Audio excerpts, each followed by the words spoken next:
Dia orang nak buat volume 2. Ha. Tahun 86 ke 87 tu dia telefon. Tak tahu mana dapat telefon saya. Dia telefon lah. Ben lah. Saya dari Wanada. Warna muzik je. Ni Ben lah. Ben Metal Visa. Ya. Okay. Maksud kita orang nak buat album you lah. Okay, aku cakap. Okay. Jadi you datang ke LO, you tak payah buat apa-apa, you datang, you nyanyi je. Mana boleh macam tu, bos? Saya boleh buat lagu sendiri.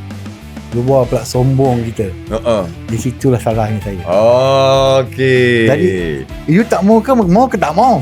Saya tak mau. Kalau lagu saya mau. Okay. Jadi bukan sombong sebenarnya. Kita nak lagu kita. Ya. Jadi dia dah siapkan. Jadi saya tak ambil peluang tu. Jadi volume tu pun tak jadi juga. Okay. Jadi dia keluarkan apa, Galactica ke apa-apa. Jadi saya senyap lah.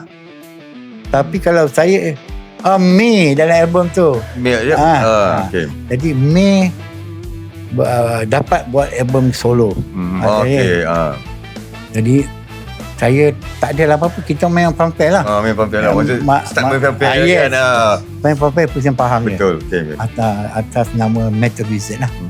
Jadi nak jadikan cerita pada tahun tu juga, peluang tu ada lagi, tapi album tu tak keluar lah. Tak jadi rekod apa-apa. Jadi saya pun senyap macam biasa. Kita buat kerja wiring, Lee buat ketuk kereta, Ian buat cat kereta, As balik KL sekejap. Jadi As suka basikal. Tu je. Masing-masing bekerja masing-masing lah.